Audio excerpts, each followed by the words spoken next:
Hey, this is Sam Black with 4-Color Ghostway and Modern. I am on the draw, and I'm going to keep this hand. It has a good mix of lands and spells and ramp and payoff and interaction. The only problem with it is that my lands are both green lands that tap for red, which is not really a particularly important color. It's nice that it lets me cast Huntmaster, but my deck does really need white mana, and so if my bird dies, I may be in rough shape for playing this game, really. And I don't think that it's particularly reasonable to count on a bird to live, but I think the hand is good enough, and I'm likely enough to draw white mana that that's what I have to do here. It's also unfortunate that I am not really set up to do anything productive on my next turn here, regardless. Okay, that is relatively good for me in that it was not killing my bird. So now let's cast this Wall of Omens, try to find a better land to play than Firelight Thicket, and that's ideal. And no reason to pass the Bloodghast, so I'll just pass my turn.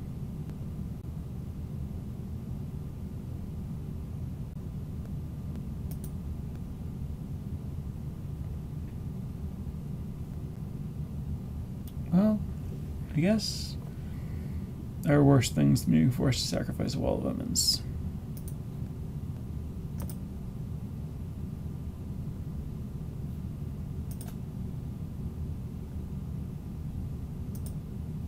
I'm going to sacrifice this and get Hollowed Fountain, I suppose. I'm not likely to need the blue, but I'm also not likely to need another green. So I think I might as well get this. Tout. And now, of course, I'm going to play Huntmaster. I might as well play Heath, but there's no reason to sacrifice it now.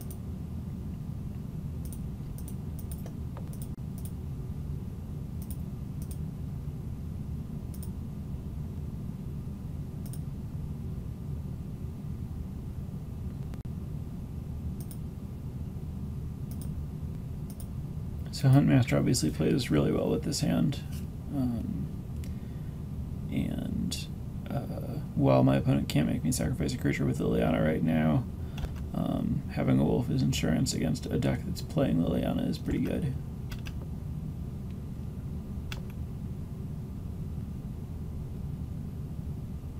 Each discard a card. I guess I kind of don't need this Firelight Thicket, but it might be good to continue developing my lands. I guess I really don't need Path. It might not be particularly good against my opponent's deck, and I don't need it right now, and if I do need to Path, I can potentially chord for Witness and Witness Path.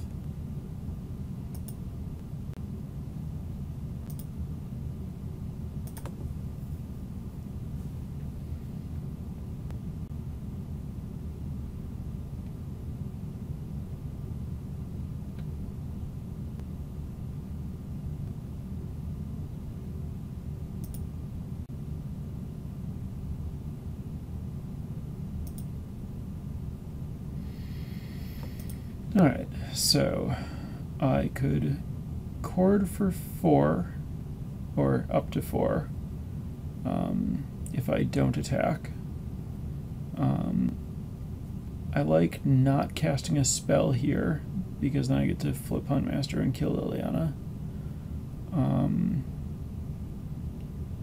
If I play Spellskite, I could still chord for 3, but then I'm playing a spell. Pretty sure it's best to just pass. I could offer to trade the wolf with the spirits, since I'd still have chord for 3, but I think I don't really want to make that trade, and it's better to just have maximum options here. So I'm just going to pass.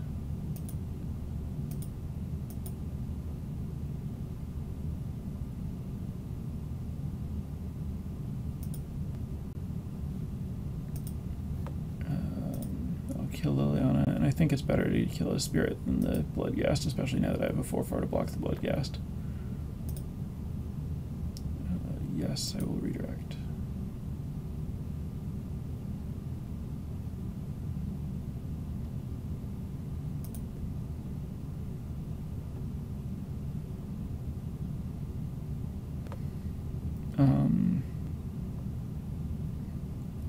So I could just Restoration Angel here and flip my Ravager back, gain more life, make another guy, and block and kill the spirit. I think that's a fine thing to do. I think it just... I think that what I'm ultimately trying to set up is chord for... well, I guess usually I'm just trying to get Kiki Chiki and Restoration Angel in play. And so this gets me my Restoration Angel in play and gets more creatures to be able to chord for Kiki Chiki. And it saves chord to do witness things if my opponent disrupts this. And it just profitably spends time and makes my opponent spend resources. So it develops my board in a good way. But most importantly here, if my opponent doesn't do anything useful, I can immediately chord for Kiki and win. But apparently I'm just ahead enough that my opponent's given up. So I'll assume that this is token based, and I'm going to want Reclamation Sage for Intangible Virtue, and Engineered Explosives seems great. Path is relatively weak, Kataki's horrible, Stony Silence is horrible, Stonehorn Dignitary is fine, Archmage is fine, Magus is bad. I don't think well, Scavenging Ooze is probably pretty good against a Bloodghast Lingering Souls deck. I guess Bloodghast actually points toward this being more of a Liliana Plus deck than a tokens deck. Yeah, I'm probably overestimating. It's probably not tokens. Don't even know if I want Reclamation Sage now that I think about it. I definitely want Scavenging Ooze. I probably want Reclamation Sage or Pride Mage. I don't think I need Whisperwood. And I think that getting to big spells is going to be relatively difficult if my opponent's doing something like Smallpox, which is definitely a possibility. I guess I'm less sure about Engineered Explosives than I was. But it might be good, so I'll include one. I don't know that my opponent is pressuring my life enough that I want Tristani. I think I'd prefer something like the Attrition from Glenelyn Darkmage if I have room for it. I didn't see any reason to particularly want Spellskite.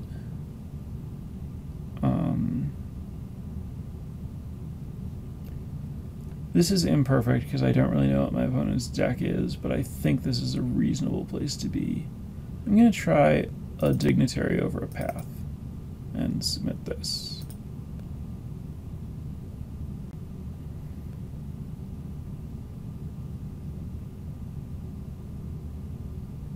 So my opponent's on the play, of course, and has kept 7. And I think despite having only 1 land, this hand is actually very good, especially on the draw. So I'm going to keep it. My opponent is not playing Lightning Bolt, which makes Bird much more likely to live, plus I have backups. And if this lives, even if I don't draw land, I can play Wall of Roots and Bird's Paradise next turn, and then actually be in pretty good shape for mana.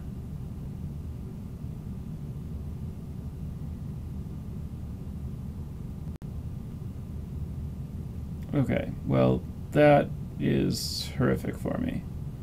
Discard the Dignitary, sack the Bird, and lose my only land.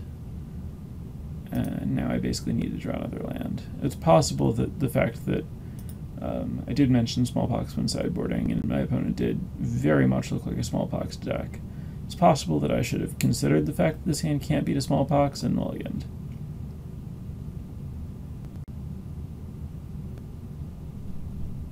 At least my opponent isn't really doing much, though probably enough to beat me. Okay, great. If my opponent doesn't have another smallpox, I might have a chance. Shadow of Doubt? Oh, wow, that's bad.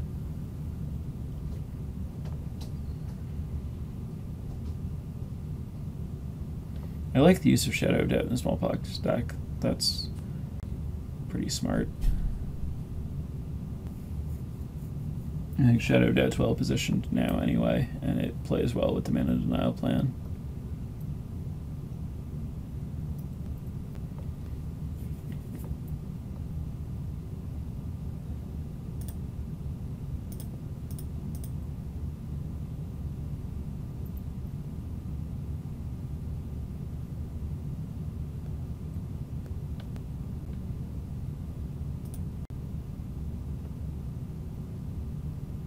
Alright, back in the game.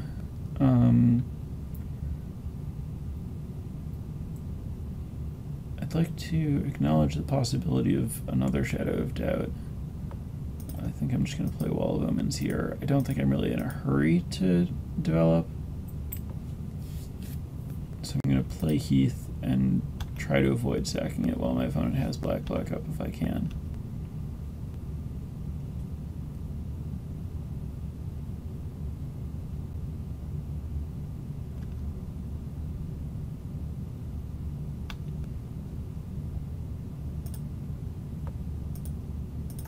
I guess I shouldn't have played that before playing this.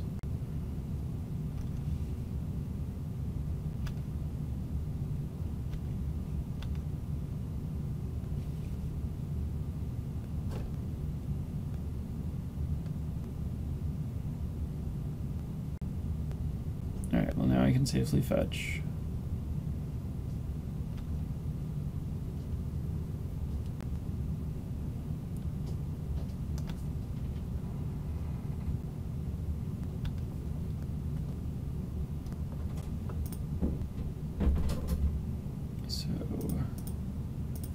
This is going to get Stomping Ground, I guess, to try to work toward being able to cast Geeky Jeeky.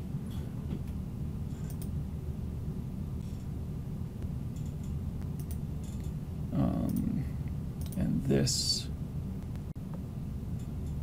I don't think I want to rely on my bird living to be able to cast white spells, so I think I need to get a white land, and I'm not playing Arid Mesa. If I get Stomping Ground, then I do technically have the mana to cast Restoration Angel and Geeky Jeeky once these Wall of Roots are in play, but it's pretty risky. I could potentially plan to path a Wall of Omens, I suppose, if I need to. Alright, I'll get Stomping Ground.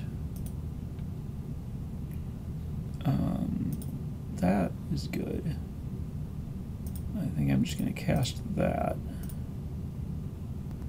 and get a land.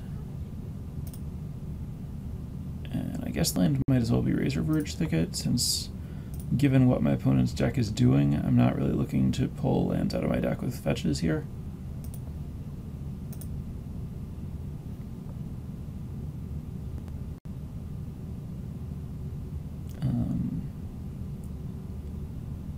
It's a little tempting to just path a Wall of Roots now, but I don't think that's what I want to do.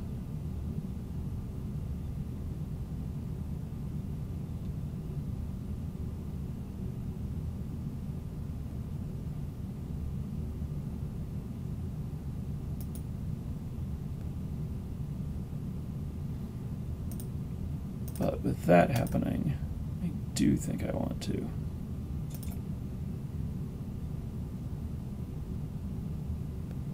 And I'll just get a Plains.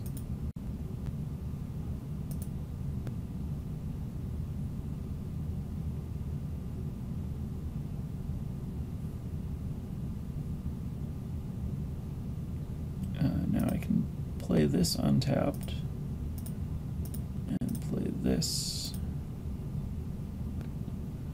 and then use Restoration Angel reason to do this now. Hold on. No, I should use Wall of Roots to play Wall of Roots, and then I can Restoration Angel on my opponent's turn. I might as well attack with Eternal Witness.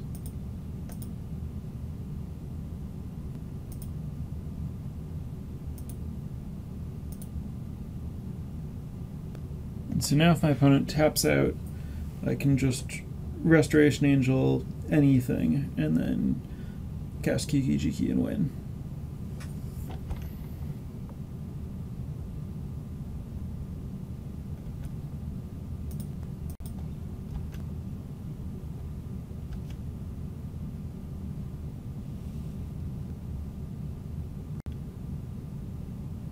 Drown in Sorrow. I needed to get mana from my bird. But I don't think it does anything else that matters. I guess I want to blink my Wall of Omens rather than not. Or the Witness. But I don't think I particularly care about anything in my graveyard, so I'll just do the Wall of Omens and get to keep that in play. Oh, I'm losing my bird, which means I don't have a third red. Which means I can't just win with Kiki Jiki. There's not another red land that I can fetch, so Wooded Foothills wouldn't have saved me there. Ghostway is not a bad draw. Just lets me pick up some more cards. So let's just play the value game for a while.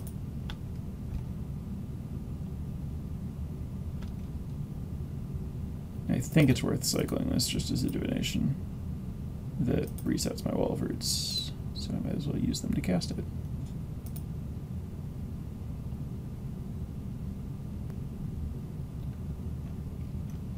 And I think I can just play the Breeding Pool tapped.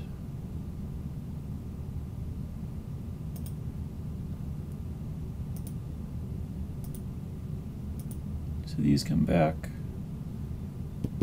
And the Restoration Angel will blink the Wall of Omens.